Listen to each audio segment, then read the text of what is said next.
Glad to do it. And I'd like to start out with, before you joined the Army, what were you doing? Going to college. Where at, sir? Cornell University. And when you heard the war started, did you volunteer or were you... Well, no, not exactly. Now, let me go back. I was at Cranbrook School in Bloomfield Hills, Michigan. On December, we were singing Handel's Messiah at Kingswood School, and it was a beautiful autumn day, December 7th, and the leaves were still on. They had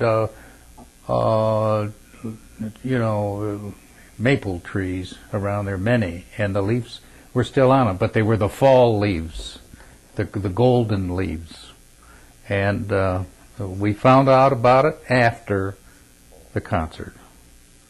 And that was December 7th, 1941. I was a senior at Cranbrook School.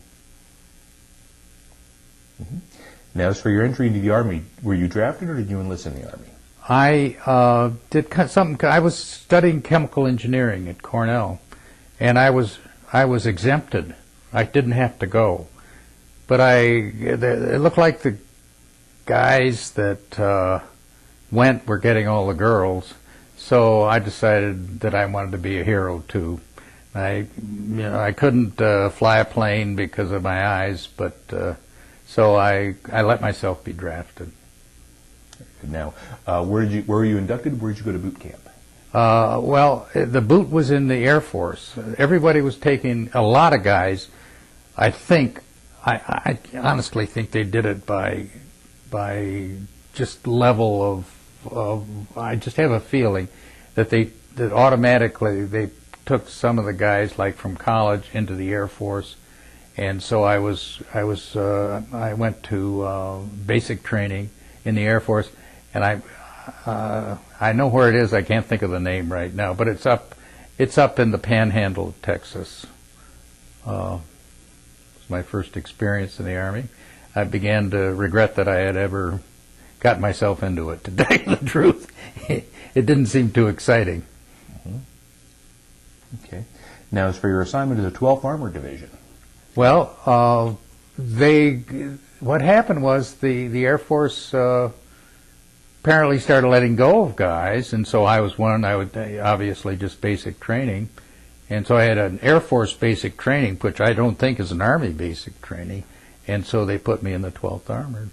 So that was I had a delay en route in June, and I ended up down in Camp Barkley in DeVarty, which I hadn't the faintest idea what that was, but that's where I was. Now, the trip across the Atlantic to England. Yes. Tell me a little bit about that.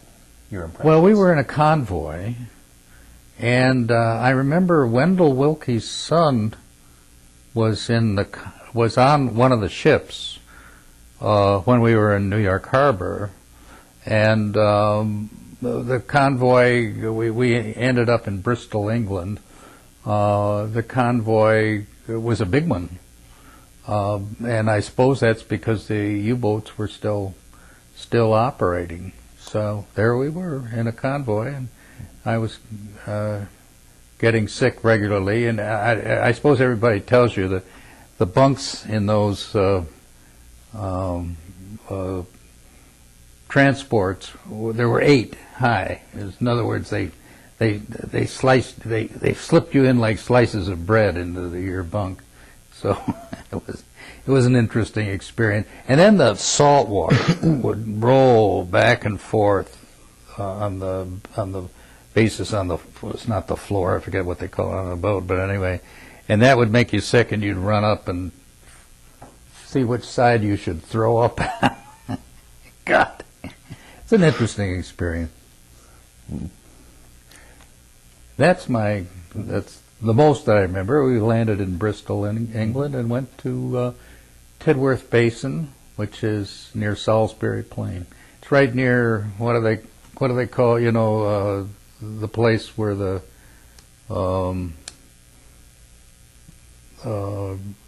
ancient... Oh, Stonehenge. Stonehenge. It's right near Stonehenge, but guess what? We never went to Stonehenge. That's how we weren't. We didn't. It wasn't a tour. So now, waiting for deployment. Obviously, now the big story being that most of the equipment you had to wait for. I suppose that's right. Anything stick out about your time in England waiting besides not being able to go off base, or? Well, I don't know. The English girls all did the jitterbug, and I never did the jitterbug. I went to dancing school, and I knew how to do the foxtrot, period. But those girls knew how to do the jitterbug, and they thought we were pretty slow, or they thought I was pretty slow, I think. We didn't go to a dance every night, you know. I mean, it was like once or twice, maybe, something like that. It was interesting. Now, your trip across the Channel to France. From Liverpool. I think we went to Liverpool, and the boat we got on was kind of a boat that would carry our trucks and us. You'd probably know what that is. LST. It was an LST, but it was for a whole. It wasn't a little LST. Maybe it was an LST, and it carried all of Diverty, if not more. And we rolled off the docks at Le Havre, 11 o'clock, the 11th of November? Yeah, the 11th of November, 1944. How about that? Well, 11/11/11. Right. Now, once in combat, or once the 12th went into combat, what was your combat duty? I was a wire. We were in the wire part of the. So we strung to division. We strung to. Of course, we were corps. Since we were headquarters, we had to string to division. Then we strung to the artillery battalions, and that was what we did. And then we kept the wire open, and of course, so that means we were on duty all the time. Maybe they'd have one outfit depending on if there was a lot of movement, but we had to go out and find out where the break was and repair, because they just put those lines right by. They just put the lines right on the side of the road. That's all they did. And then so you had to pick your line up from 800 other lines and find her and call. Then you'd call and see which guy you got, and from there on you went. So behind the lines, actually, for most of the combat situations. Oh yeah, we weren't. I mean, they weren't pointing their guns at us, which was a good thing. That's how I survived. I think. Wow. So when it comes to the battle actions of the 12th, yeah, your role was more behind the lines. Observing. Yeah, well, I mean, we got shelled because I think they were fairly close. Like in this battle, Herlesheimer, in those towns in Alsace, we were in I forget the name of the town, but we were shelled fairly heavy. But the shells came in. See, the Germans didn't shell boom like we did. We were all time on target. Boom, they'd get everybody at once. But they would, and that you knew exactly in 7 minutes another one would come in, and so you kind of took cognizance of that. If you will. Good. Now, the other questions, of course. Other actions, the Colmar Pocket operation. Yeah, well, the only thing about we were down in a little town, little wine town, and we got a carboy of schnapps in this wine town. We carried it around for the longest time. It was a gorgeous area, but Colmar was right there. And when we went in, I mean, you'd see the bodies all over the place. So we were pretty darn close to a pretty bitter fight. And that meant we were being pushed out of northern Alsace around Strasbourg.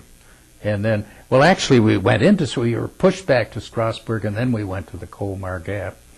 And then somehow that was, you never knew what was really going on. They didn't say, now, good morning, boys, we want to tell you where we are and all. Nothing like that, You were just the guy that was out there doing this and that. So we didn't know as much about the war as everybody else knows now. We learned it all later on. Yeah. Now, when the war picked up and the 12th was attached to the Third Army for the push to the Rhine. Sure. How did that affect your job? I mean, because you we rode along. See, we were in the Third Army, and all of a sudden we started moving fast. In the Seventh Army, it was kind of a different war. In the Third Army, we were off to the races, and we weren't, though. We were bringing up the rear. Headquarters and DeVarty were just at the end of the line. But the only thing I could tell you about that was we did see the Rhine Valley, and I could see the columns, if you will, of the three combat commands in the Rhine Valley. It was a clear day, and you could see them making their way toward the Rhine. It was a little incredible to see that kind of thing happen. And it was a very fast run all the way to Wurzburg. I mean, we crossed, and then we went to Wurzburg. Then it slowed down again. I guess they put us back in the 7th then. I don't know. We went south. Great. Now, were you involved in, or did you witness any of the liberations of the prisoner of war camps or the concentration camps? Yeah, because we went down. You've probably heard this story a lot, but for these guys. But around Landsberg, there was a concentration camp. Somebody knows the name of it. I can't quite remember. It was a famous name. And yes, we saw the faces. We saw the guy that was one of the guards or one of the torturers or whatever. And we saw him beat up in a town, and we watched him kill him right in front of our eyes. Well, these were guys, these were DPs mostly, not because I think the people, it could have been he was from a DP camp, which was the same bad scene, but the people in the concentration camps were, I mean, they couldn't knock over a flea. They were almost dead. So, do you remember where you were when you found out the war was over? Well, you know, we pulled back. We were down as far as we could go into the mountains, and we had pulled out back, and then the war was over. It was over. The May 8th thing was kind of, I think there was an interregnum for about 2 weeks, and I mean, nobody knew which way the smoke was blowing, and all of a sudden the war was over. That was the end of it.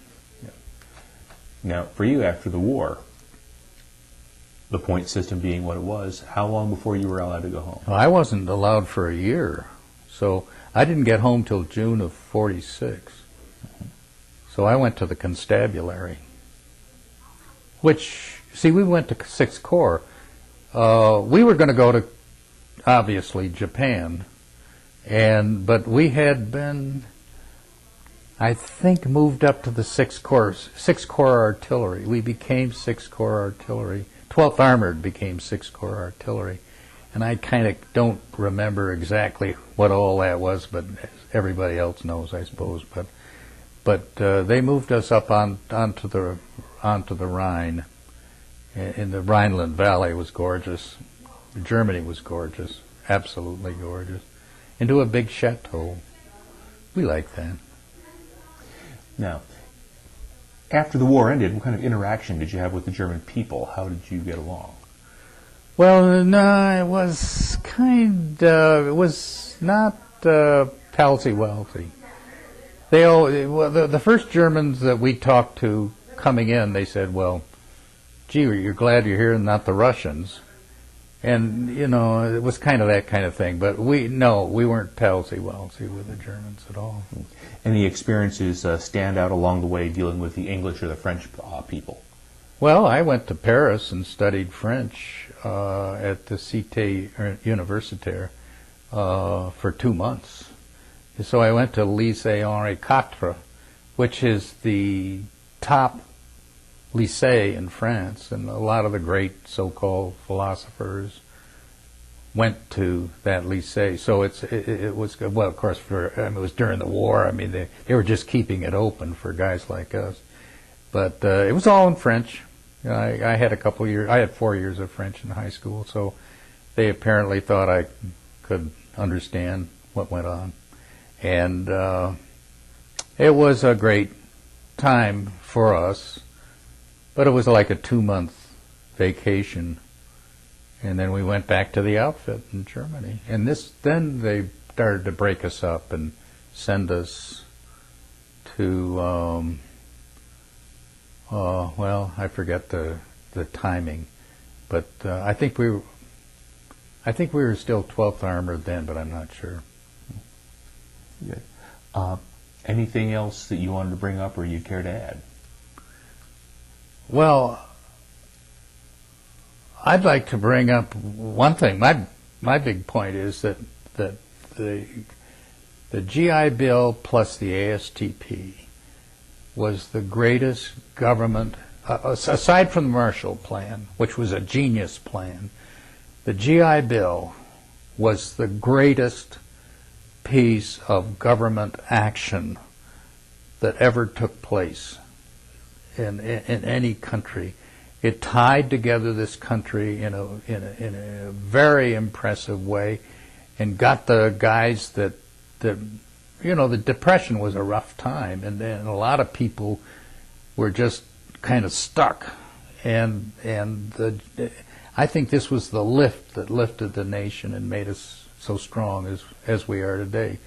So that's the comment I'd like to make.